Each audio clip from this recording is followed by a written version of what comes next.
BFM Business, BFM Patrimoine, la polémique. Bonjour Nicolas. Bonjour. Alors pour le coup, c'est un sujet polémique, le service minimum. Est-ce que c'est un frein au droit de grève? C'est ce que pense en tout cas Philippe Martinez, alors qu'hier le ministre des Transports, Clément Beaune, a dit vouloir améliorer le système actuel. Quelle est la réalité du débat autour du service minimum? Alors la première réponse, non, la loi de 2007, car elle date de 2007, n'a jamais empêché personne de faire grève. Et deuxième élément, non, cette loi de 2007 n'a jamais assuré qu'on aurait un minimum de transport aux heures de pointe les jours de grève.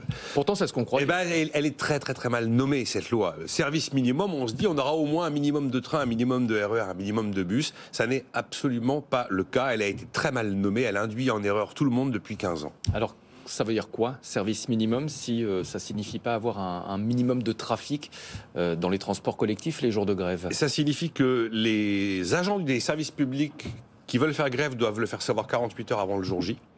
Et qu'avec cette information, l'opérateur de transport, par exemple la SNCF, compte sur ses effectifs de grévistes, ses effectifs non grévistes, et au regard des forces dont elle dispose, elle est en capacité de dire le jour de la grève quel est le service minimum qu'elle peut garantir. En fonction du nombre de gens qui ne font pas grève, je suis capable de vous garantir ce service-là. Mais ce n'est pas l'assurance qu'il y aura un minimum de train.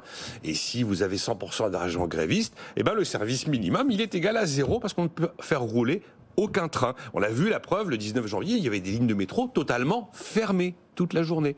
Et donc voilà, cette loi du service minimum, elle permet simplement aux entreprises de transport de permettre de garantir quelque chose en fonction du nombre de gens qui ne font pas grève. Mais on l'a très mal nommée encore une fois, ce qui fait qu'elle a inscrit dans la tête des gens que c'était un minimum de trafic assuré, ce qui n'est donc pas le cas. Mais qu'est-ce que souhaite faire le gouvernement pour la modifier? Alors Clément Beaune nous dit qu'une solution serait peut-être d'exiger que le préavis de grève des agents grévistes ne soit pas 48 heures avant, mais 3 jours ou 4 jours avant. Bon, pour l'instant, rien n'a été décidé. Emmanuel Macron, avant Noël, où on a eu cette grève-là au moment des fêtes, a demandé à Elisabeth Borne de réfléchir à la mise en place d'un système qui permette d'assurer la continuité des services publics en toutes circonstances. Ça veut dire quoi, réquisition?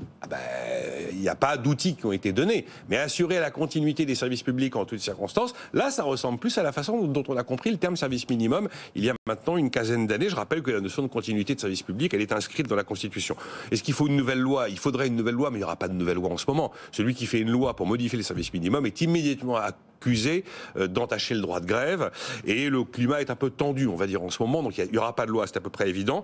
Pourtant, une amélioration du service minimum, comme les gens l'ont compris, à juste titre, elle est plébiscitée par l'opinion. Ils sont majoritaires contre la réforme des retraites, mais il y avait un sondage de Doxa au mois de novembre qui disait que 3 Français sur 4 étaient favorables à l'idée que dans les transports, il y ait par exemple des réquisitions pour assurer cette fois-ci, au sens tel qu'on l'a compris autrefois, un minimum de services aux heures de pointe. Et qu'est-ce qui serait envisageable pour faire évoluer le service minimum sans toucher au droit de grève?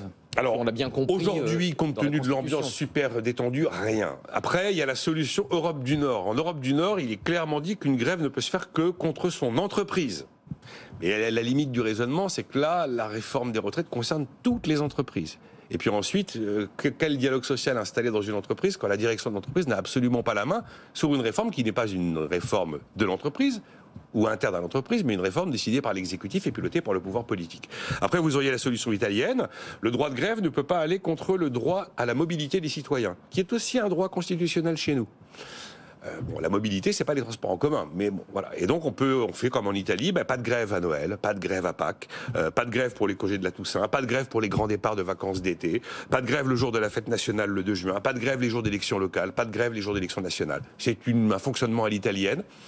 Vous me demandez des pistes, et là il y en a une qui aurait évité le psychodrame qu'on a eu au moment de Noël. Et puis la meilleure des solutions, mais là aussi je suis pas très optimiste, c'est de réussir à une forte amélioration du dialogue social dans les entreprises pour y faire baisser la conflictualité.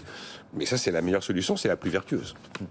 Mais je suis pas très optimiste. Système à l'allemande. Oui, par exemple. De la négociation permanente. Merci beaucoup, Nicolas Dose. Donnez-nous les syndicats allemands, peut-être qu'on y arrivera. IG Metall, on dirait comment en français? IG Metall. Merci beaucoup, Nicolas Dose. La polémique tous les matins à 10h40. Nicolas Dose, bien sûr, c'est aussi